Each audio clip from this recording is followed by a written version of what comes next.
There is a quote that is drilled into my head, and it's change is scary, but so is staying the same. And when you actually sit with that quote for a second, it kind of forces you to pick your poison. Do you want the scary feeling of everything staying exactly the way it is right now, or the scary feeling of actually trying to change whatever it is and maybe failing? I used to be overweight and in 6 figures of debt at the exact same time. It's not the best combo, I know.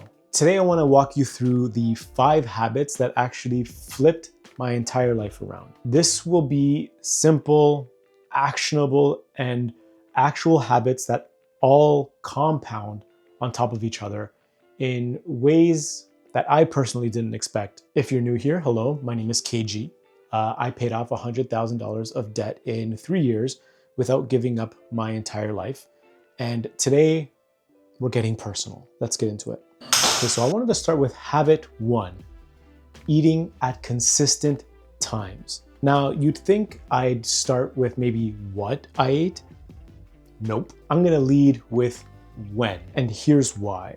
This habit is the one that I mentioned earlier that compounds so much. Once your body knows when it's getting fed, you start planning your entire day around that. That mealtime becomes a non-negotiable. It becomes a boundary in your life.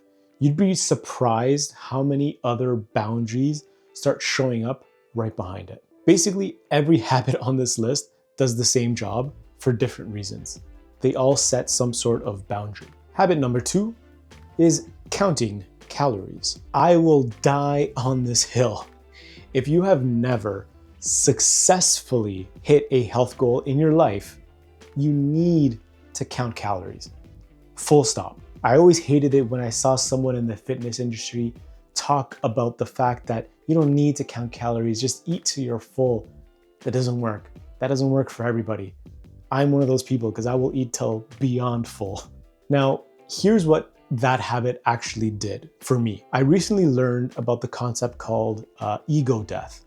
Now, ego death is a temporary dissolution of the overly confident version of yourself. The version that thinks it's got everything handled. The second I started counting calories, I realized how easily I was overeating. And it wasn't like a little, it was easily, like embarrassingly easy. The habit of counting calories forced me to actually look at myself, literally and figuratively, instead of just guessing through my day, assuming I was doing fine. Like I mentioned earlier, I'm one of those people where if I listened to my body, I would keep pushing until it got painful, like overly full. So I needed something to tell me when I should stop. And then my body started reacting, compounding on top of when I ate. Habit number 3 is living on a budget. Same exact concept, different spreadsheet. A calorie budget stops you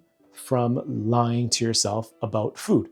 A financial budget stops you from lying to yourself about money. I used to be that like wing it guy, just hoping the next raise would magically fix everything, right up until my debt hit 6 figures. The second I connected calorie limit and spending limit, everything clicked. Now, a budget does feel restrictive at first, but it's the most freeing thing that I've ever done. It's kind of ironic that the restriction is what actually let you breathe.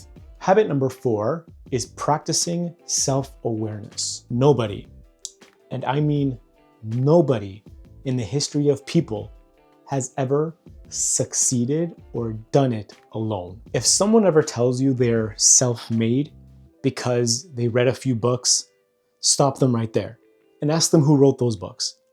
Okay, but here's the thing, rant aside, self-awareness isn't about proving other people helped you. It's about realizing that you are most likely the common denominator in most of your life's problems. Realizing that knocked me off my chair. Nobody forced me to go to school 3 separate times. Nobody force-fed me. I racked up that debt myself. I gained that weight. And once I owned that, like actually owned it, I could finally do something about it. By utilizing the knowledge that's out there and standing on the shoulders of giants and taking responsibility for your own mess can both be true at the same time. That combo is the biggest game changer on this entire list. Real quick, if you're liking these habits so far, I dare you to like this video. I double dog dare you. Because when you like this video, you're building the habit of supporting humans on YouTube instead of robots. Continuing on, habit number 5, visualizing.